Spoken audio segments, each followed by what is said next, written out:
ଝାରସୁଗୁଡ଼ା 29 ମେ 2024 ବେଲପାହାଡ଼ ଥାନା ଅଧୀନସ୍ଥ ମୋହନପୁର ଓ ଉଜାଳପୁର ଗ୍ରାମରେ ଅବୈଧ ଦେଶୀ ମଦ ତିଆରି ଓ ବିକ୍ରି ବିରୋଧରେ ଆଜି ଏକ ବିଶେଷ ଅଭିଯାନ ଚାଲିଥିଲା। ବେଲପାହାଡ଼ ଲଖନପୁର ପୋଲିସ ଟିମ୍ ସହିତ ବ୍ରଜରାଜନଗର ପୋଲିସ ଏବଂ ସଶସ୍ତ୍ର ବଳଙ୍କ ସହଯୋଗରେ ଏହି ଚଢ଼ାଉ କାର୍ଯ୍ୟନିର୍ବାହୀ ମାଜିଷ୍ଟ୍ରେଟଙ୍କ ଉପସ୍ଥିତିରେ କରାଯାଇଥିଲା।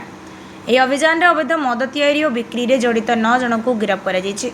ପୋଲିସ 722 ଲିଟର ଅବୈଧ ମହୁଲି ମଦ, 47 କ୍ୱିଣ୍ଟାଲ ମହୁଲ ଫୁଲ, 10 କିଲୋଗ୍ରାମ ୟୁରିଆ ସହ ବିଭିନ୍ନ ମଦ ପ୍ରସ୍ତୁତି ସାମଗ୍ରୀ ଜବତ କରିଛି। ଏହାସହ ପ୍ରାୟ 12 କ୍ୱିଣ୍ଟାଲ ପଚା ମହୁଲକୁ ଘଟଣାସ୍ଥଳରେ ଧ୍ୱଂସ କରାଯାଇଥିଲା।